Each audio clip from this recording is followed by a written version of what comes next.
ഒരേ സമയം പ്രിന്റ് ചെയ്യാനും നിർമ്മിക്കാനും കഴിയുമെന്ന് എപ്പോഴെങ്കിലും ചിന്തിച്ചിട്ടുണ്ടോ? റോബോട്ടുകൾക്ക് ഇപ്പോൾ പ്ലാസ്റ്റിക്കും കോൺക്രീറ്റും ഉപയോഗിച്ച് ആദ്യം മുതൽ ഘടനകൾ സൃഷ്ടിക്കാൻ കഴിയും. ഈ 3D പ്രിന്റിംഗ് റോബോട്ടുകൾ നിർമ്മാണ വ്യവസായങ്ങളെ അക്ഷരാർത്ഥത്തിൽ പരിവർത്തനം ചെയ്യുന്നു. ചുവരുകൾ, കോണുകൾ, കൂടാതെ മുഴുവൻ വീടുകൾ പോലും നിർമ്മിക്കാൻ കോൺക്രീറ്റ് പാളികളുള്ള ഒരു റോബോട്ട്. പ്ലാസ്റ്റിക്കിനൊപ്പം സാധ്യതകൾ അനന്തമാണ്, സങ്കീർണമായ ഡിസൈനുകൾ മുതൽ മോടിയുള്ള ഭാഗങ്ങൾ വരെ. തുടക്കക്കാർക്ക് ഇത് വളരെ കാര്യക്ഷമമാണ്.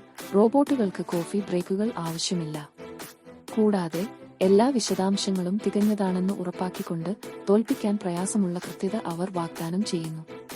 ചെലവ് ലാഭിക്കുന്നതിനെക്കുറിച്ച് നാം മറക്കരുത്. കുറഞ്ഞ മാലിന്യവും വേഗത്തിലുള്ള നിർമ്മാണ സമയവും കൂടുതൽ താങ്ങാനാവുന്ന ഘടനകളെ അർത്ഥമാക്കുന്നു. സാങ്കേതികവിദ്യ ശരിക്കും അത്ഭുതകരമാണ്. കൂടുതൽ രസകരമായ സാങ്കേതിക അപ്ഡേറ്റുകൾക്കായി ഈ ചാനൽ സബ്സ്ക്രൈബ് ചെയ്യൂ.